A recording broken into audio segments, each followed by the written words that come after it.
ಹರಾರೆಯಲ್ಲಿ ಭಾರತ ಮತ್ತು ಜಿಂಬಾಬ್ವೆ ತಂಡಗಳ ನಡುವಿನ ಎರಡನೇ ಟಿ20 ಪಂದ್ಯದಲ್ಲಿ ಭಾರತ ಜಿಂಬಾಬ್ವೆ ಎದುರು 90 ರನ್ಗಳ ಅಂತರದ ಒಂದು ಭರ್ಜರಿ ಗೆಲುವನ್ನು ಕಾಣುವುದರ ಮೂಲಕ ಟೀಂ ಇಂಡಿಯಾ ಜಿಂಬಾಬ್ವೆ ಎದುರು ನಡೆದಂತಹ ಟಿ20 ಸರಣಿಯನ್ನ ಇನ್ನೂ ಒಂದು ಪಂದ್ಯ ಬಾಕಿ ಇರುವಂತೆ ಗೆದ್ದುಕೊಂಡಿದೆ. ಶ್ರೇಯಸ್ ಅಯ್ಯರ್ ನಾಯಕತ್ವದ ಅಡಿಯಲ್ಲಿ ಇದೇ ಮೊದಲ ಬಾರಿಗೆ ಟೀಂ ಇಂಡಿಯಾ ಟಿ20 ಸರಣಿಯನ್ನು ಗೆದ್ದಿದೆ.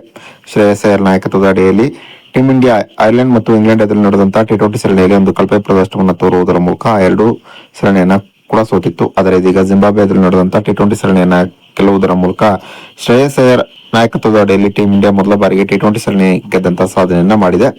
ಹಾಗಾದ್ರೆ ಭಾರತ ಮತ್ತು ಜಿಂಬಾಬ್ವೆ ತಂಡಗಳ ನಡುವೆ ನಡೆದಂತಹ ಎರಡನೇ ಟಿ20 ಪಂದ್ಯ ಹೇಗಿತ್ತು ಎಂಬುದರ ಡೀಟೇಲ್ಸ್ ಅನ್ನ ಈ ವಿಡಿಯೋದಲ್ಲಿ ನಾವು ನಿಮ್ಮ ಜೊತೆ ಶೇರ್ ಮಾಡಲಿದ್ದೇವೆ. ಈ ಸುದ್ದಿಯ ಡೀಟೇಲ್ಸ್ ಅನ್ನ ಕೊಡುವುದಕ್ಕಿಂತ ಮುಂಚೆ ನೀವು ಟೀಂ ಇಂಡಿಯಾದ ಅಭಿಮಾನಿಗಳಾಗಿದ್ದಲ್ಲಿ ಈ ವಿಡಿಯೋಕ್ಕೊಂದು ಲೈಕ್ ಮಾಡಿ. ಹಾಗೆಯೇ ಟೀಂ ಇಂಡಿಯಾ ಮೂರನೇ ಟಿ20 ಪಂದ್ಯದಲ್ಲೂ ಕೂಡ ಗೆಲುವನ್ನು ಕಾಣುವುದರ ಮೂಲಕ ಜಿಂಬಾಬ್ವೆ ಎದುರು ಟಿ20 ಸರಣಿಯನ್ನ ಕ್ಲೀನ್ ಸ್ವೀಪ್ ನಲ್ಲಿ ಗೆದ್ದುಕೊಳ್ಳುತ್ತದೆ ಅಂತ ನಿಮಗೆ ಅನಿಸುತ್ತದೆಯೋ ಅಥವಾ ಇಲ್ಲವೇ ಎಂಬ ನಿಮ್ಮ ಅನಿಸಿಕೆಯನ್ನ ತಪ್ಪದೇ ಕಮೆಂಟ್ ಬಾಕ್ಸ್ ಅಲ್ಲಿ ತಿಳಿಸಿ.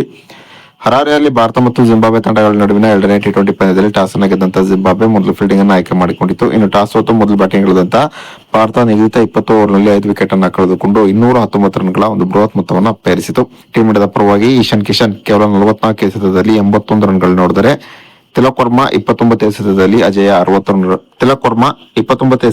ಅಜೇಯ 60 ರನ್ಗಳನ್ನ ಹೊಡೆದರು. ಇನ್ನು ಗೆಲುವಿಗಾಗಿ 220 ರನ್ಗಳ ಗುರಿಯನ್ನು ಪಡೆದಂತಹ ಜಿಂಬಾಬ್ವೆ 17.5 ಓವರ್ನಲ್ಲಿ 129 ರನ್ಗಳಿಗೆ ಆಲ್ಔಟ್ ಆಗುವುದರ ಮೂಲಕ ಭಾರತದ ಎದುರು ಜಿಂಬಾಬ್ವೆ ಎರಡನೇ ಟಿ20 ಪಂದ್ಯದಲ್ಲಿ 90 ರನ್ಗಳ ಅಂತರದ ಒಂದು ಹೀನಾಯವಾದಂತಹ ಸೋಲನ್ನ ಕಂಡಿತು. ಇನ್ನು ಎರಡನೇ ಟಿ20 ಪಂದ್ಯದಲ್ಲಿ ಟೀಂ ಇಂಡಿಯಾದ ಪರವಾಗಿ ಅಭಿಷೇಕ್ ಶರ್ಮಾ 17 ರನ್ಗಳಿಗೆ 3 ವಿಕೆಟ್ ಅನ್ನ ಪಡೆದುಕೊಂಡರು. ಇನ್ನು ಎರಡನೇ ಟಿ20 ಪಂದ್ಯದಲ್ಲಿ ಟೀಂ ಇಂಡಿಯಾ ತೋರಿದ ಒಂದು ಭರ್ಜರಿ ಪ್ರದರ್ಶನದ ಬಗ್ಗೆ ನಿಮ್ಮ ಅನಿಸಿಕೆ ಅಭಿಪ್ರಾಯವನ್ನ ತಪ್ಪದೇ ಕಮೆಂಟ್ ಬಾಕ್ಸ್ ಅಲ್ಲಿ ತಿಳಿಸಿ.